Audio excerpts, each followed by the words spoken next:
This is Charlie Parsons for Boxing Social in association with Empire Fight Store. Delighted to be joined again with my mate Mikey McKinson. Look, I'm so happy for you. Nice to see you back out again before the end of the year, before Christmas. Yeah, you must be buzzing, mate. It's good to see you.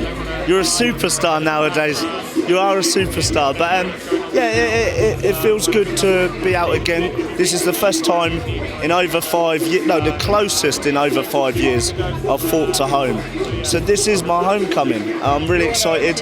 I can't wait to put on a show on such a great card. How much notice were you given? And when I saw it, I was a little bit shocked because obviously we knew you were with Matchroom, and we'll sort of go into that. I believe this is just a one-fight deal, but how much notice were you given for this? I was given I was the last on the card, weren't I, the other week. I found out a few weeks before, but it's never guaranteed until it's announced. So I was a bit like, is it happening or is it not? I was training, but I was like, is it happening or is it not? Finally, I managed to get on a stack card, and so I've known probably about 4 weeks before everyone else knew. But you know, I feel good to get out before the year's out, close to home, against a tough, dangerous opponent, you know, but I've never taken the easy route. That's what I wanted to sort of touch on. I saw you put out a post and you were like, I turned a couple of easier opponents down to fight this guy. It is the mentality you have. I remember when we were out in LA and that dreaded week where your fight got cancelled. You were just happy to fight anyone. You didn't care what their record was, how good they were, whether they were southpaw, orthodox. I'm being mugged off all over the gaff today, but yeah, I mean, you want the hard fights, I suppose. Yeah, I've never taken the easy route to get to where I am, so why would I start now? I got offered an opponent. I'm the guy that's just been to America, headlined a Golden Boy card in America against Ortiz and took him further than anybody else. So why would I accept a fight with somebody that's had 8 wins and 30 losses? I've got too much respect in myself, and it's not fair on me, my supporters, my world ranking and stuff like that. You know, like, so I said I want somebody with a winning record, and they came back with this dangerous South American, so bring it on. Like, from our time in LA, you know yourself that it doesn't matter who it is. I have full confidence in myself, my ability, that I can get the job done with almost anyone. I say almost everyone because I didn't get it done with Ortiz. Right, let's take a little step back in now. Chris's move, we got the full backdrop behind us. Look, I think also important in saying how refreshing it is to hear that, because we do see it a lot with boxers, and not to name names, and I can't really talk because I don't fight, mate. I turn up with a camera and I interview, but you know, as fans, we want to see these good matchups, and even if it is only over a couple of rounds like it is and a stay active fight for you, refreshing to see that you're not going for the easy route. They don't make them like McKinson anymore, do they? Like, most people would have took the easy option. It would have been the same money, like the same deal, 6 rounds. Like this guy I've taken's a 10-round worthy fight. He's fought world level opponents before. So for the same money, why not take the journeyman? But I've got too much ambition, and for 2023, you know, winning here, I should really get respect for the fight I've taken on 6 rounds, relatively short notice.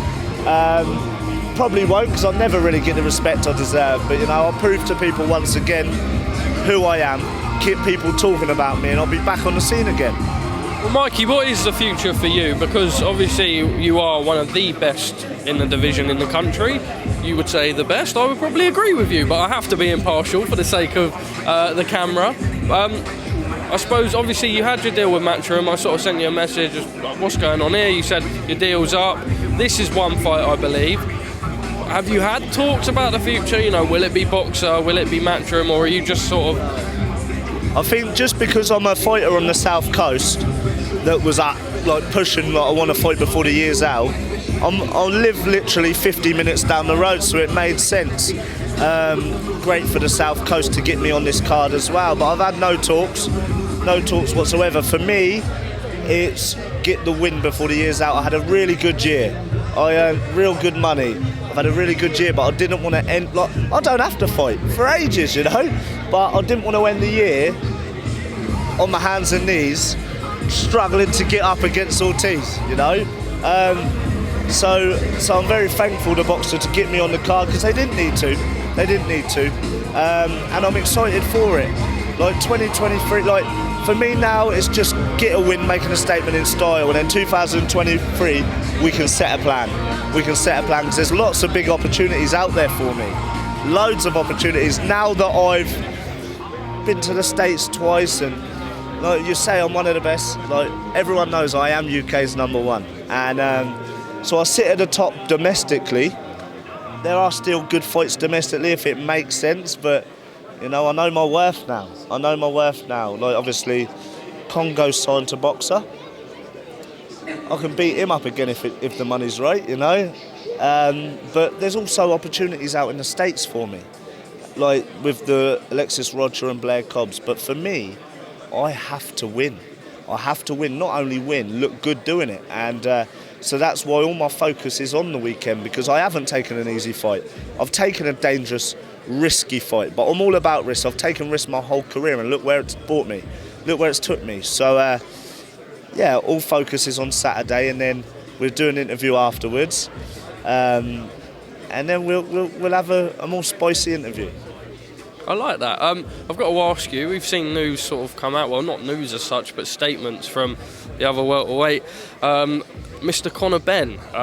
What do you make of it all? Because it's sort of, for us, we were sort of waiting news. We haven't had any news yet, but we've had the statements. It looks like it will be positive. I spoke to Eddie last week. He said that good news was pending for him. What do you make of it all? To be honest, I haven't invested my energy too much in it. Like, I just see the facts that he's tested positive for a banned substance and stuff like that. But obviously him and his team have been working really hard and stuff like that. But if it comes out that he's innocent, it could, maybe he'll have a bad name for the rest of his career because of everything that's gone on. Who knows? But don't really want to comment until his arrival again. You know. I just think when somebody looks average against mediocre opposition and then starts knocking out world champions within a few years, I think there's more to it. But you know, if it comes out he's innocent, which it looks like he is, then his team have done a very good job. Then just finally, you mentioned it, you didn't want to end the year off the Vergil Ortiz defeat. Just reflecting on that now, 2 experiences. I know the team at Golden Boy love you. Every time I speak to Roberto Diaz, he just can't wait to mention your name. But wasn't to be, but you, I suppose, like I keep saying in this interview, time and time again, happy to fight the best. And in that, you did fight the best. And it wasn't your night, but it showed that you're, you know, ready to step up to those levels, and it's refreshing you saying that's the goal for 2023 as well. Yeah, I proved I'm a world-class fighter last time out, you know. Remember in LA when I said yes to 7 opponents, right? Bro, maddest week of... I went to bed on the day Ortiz pulled out, agreeing to fight Alexis Rocha. Nobody actually know. Yeah, only a few people that was around, but I didn't actually publicly say. I woke up the next morning, I wasn't fighting him, I fighting somebody else. You remember him? That Mexican that was like 20 pounds overweight, like... It was a crazy week, but so I said yes already to fight Alexis Rocha on a few days' notice before. So that's a possibility in the future. Also, that week, when Blair Cobbs put out a video that he wanted to fight me and stuff that week, and I was like, cool, let's do it. He's coming off a good win on my undercard last time against a kind of old Maurice Hooker that really struggled with the weight and failed the weight. But Blair Cobbs got a good win, so that could work. I know Blair, that's putting me off, that, isn't it? No, it put me off the whole time, brother. I'm like, mad. Yeah, I know Blair said, get a win and we'll have it in the new year. And he's been liking all of my Instagram posts and commenting all this week. He's trying to get into my head. But, you know, I've got an important, serious job to do. I'm the guy, there's a lot of pressure on me. I'm the guy that's just took Vergil Ortiz further than anybody else. Cut Vergil Ortiz, gave him problems, won rounds against him, was always in the fight. So me coming back down to my rebuild, I have to look good. I have to. Mikey, 10 minutes bank, like you say, we'll do a more spicy one Saturday night, whether that be immediately post-fight or back at the hotel afterwards. On a personal note, it's a pleasure to see you back out again. And when I found out I was covering it and you were on the show, I was buzzing. So we look forward to seeing you Saturday night. Just a final message to the people watching and your fans? Yeah, you know, the train strikes ain't helping. Obviously, it didn't help you today, but big shout out to Portsmouth. It's crazy now because it's all done online tickets, so I don't actually know how many are coming.